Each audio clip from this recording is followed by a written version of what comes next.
Hey there, baseball fans. Nathan Rohde and Shooter Hunt here with the latest episode of Coffee and Curveballs. We've done the Pac-12 North. Now it's the Pac-12 South for our look at the college recruiting classes, Shooter.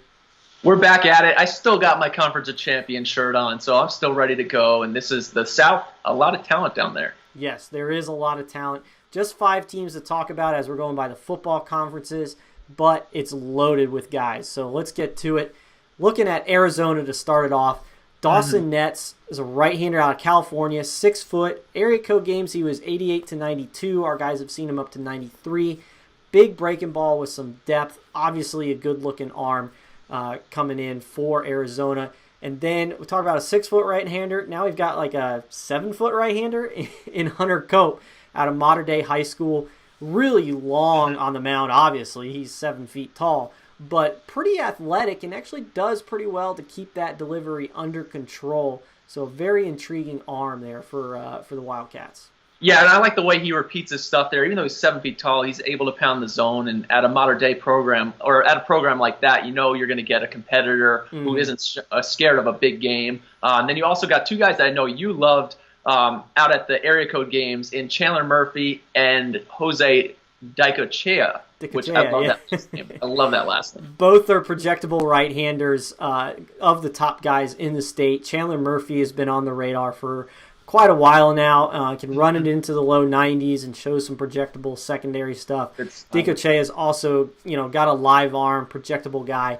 So certainly is, somebody's going to get some draft interest, but could get to campus at Arizona and really take off from there. And then they also got one of my favorite hitters in the class, in Blake Klassen. We're talking about big programs, Southern California, J. Sarah Catholic, down there with Brett Kay. You won't have to coach him up too much when he gets to campus because you know where he's coming from. Sprays around, gap-to-gap power, probably even more once he gets 3 years on campus. So good class for Arizona. Certainly is. Leaving Tucson, heading up the road to Tempe, we got the Arizona State Sun Devils. Their top guy in the class is Glenn Allen Hill Jr., shortstop, second baseman, maybe outfielder from Northern California. If you recognize the name, it's for good reason. Son of a former big leaguer, goes to Santa Cruz High School. One thing this guy can really do is flat out fly. He's one of the fastest runners in the 2019 class, high school or college draft combined. From the left, I like him better from the left side. The swing's a little bit better. The right side has some crudeness to it.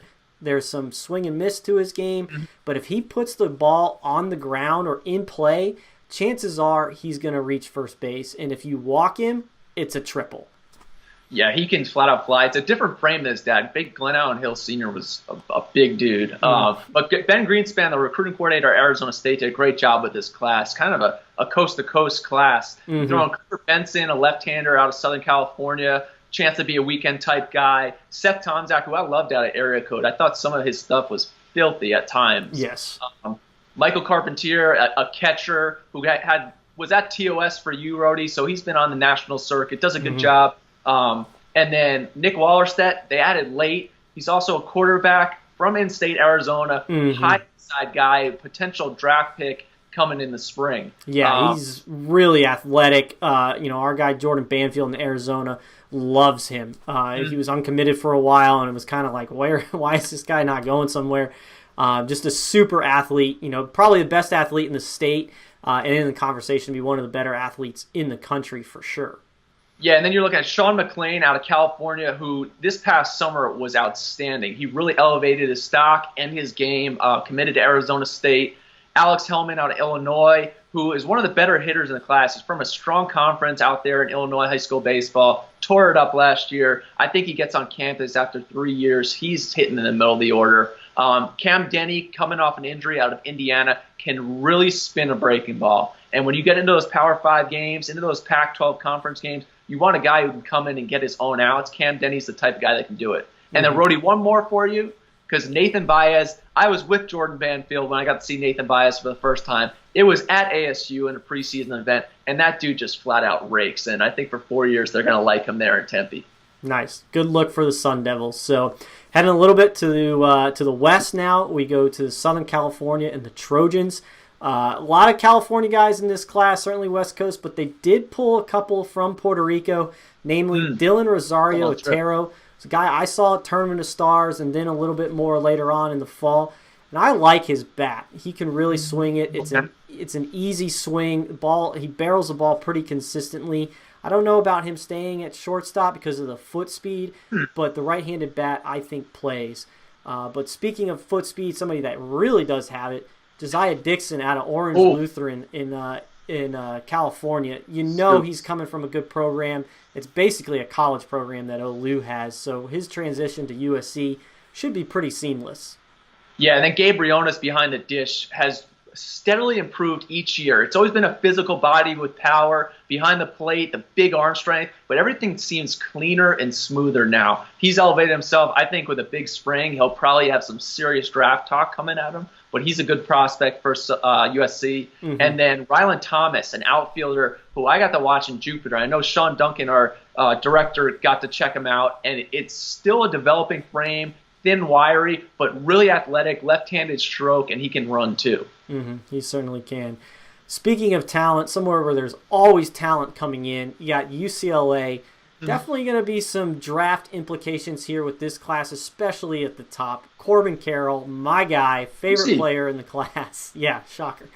The chances of him getting to campus are pretty slim just based on the talent. Who knows, with the signability, we still have several months for that to play out. But an easy guy to like and a big-time recruit for UCLA. But looking at the rest of the class, even if you don't get Corbin Carroll, but you get most of the rest of these guys, it's pretty good. Michael Curiali, shooter, you and I have seen a ton of him.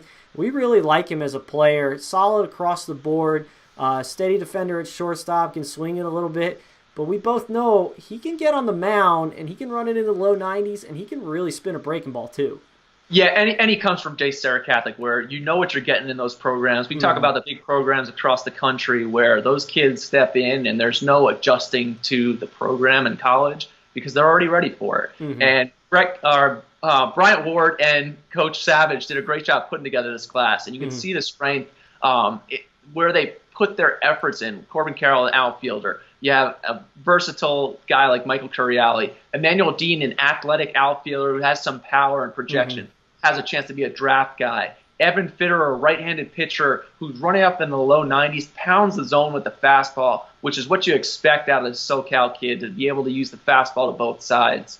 But Josh Hahn, you and I, both big fans, has that feel for the barrel where he can spray line drives all over, probably gets even more power on campus, but he can run it up into the 90s from the left side on the mound. He's a good one. Again, Huntington Beach, big-time program. He's going to be ready to play. And then who's going to tie together that staff? Darius Perry. Can really receive, good catch and throw, big body kid. He's already handling big arms at La Mirada right now. So he'll be ready for it, but a lot of draft implications with those guys with big springs. But UCLA, another great job by Bryant Ward bringing in a good club. And they certainly do a pretty decent job of getting guys to campus, even though they do have some of the more talented ones committed and lose some of the draft. So we'll see who shows up next fall. Wrapping up the Pac-12, we've got Utah. Shooter, this program always seems to be in the thick of a conference title and making it to the postseason. And this class looks like it can certainly help them continue that. Guy that I like is Randon Hostert out of Idaho. He's got a little ways to go in terms of his development, but I saw him at area code games. Really hides the ball well behind his hip in his delivery, and on top of that, he's 91 and 93.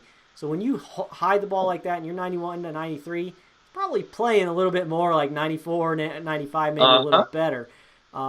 Breaking ball's a little slurvy. He's got some room for growth there, but I mean with that arm strength, count me in. They got to really be hoping he gets the campus. There's also another guy that's a high upside, Sean Bolin, right-handed pitcher. Utah dipped into Texas, and Argyle High School is one of the top programs in the state. They were undefeated for a lot of last year, but 6'6" frame. There's a lot more to come. I'm sure he'll make some big jumps with the Utes. He certainly should. So there's your look at the Pac-12 South, So hope you guys enjoyed it. Be sure to subscribe. But as always, for Shooter Hunt, I'm Nathan Rohde. This was Coffee and Curveballs. And until next time, we'll see you guys at the ballpark.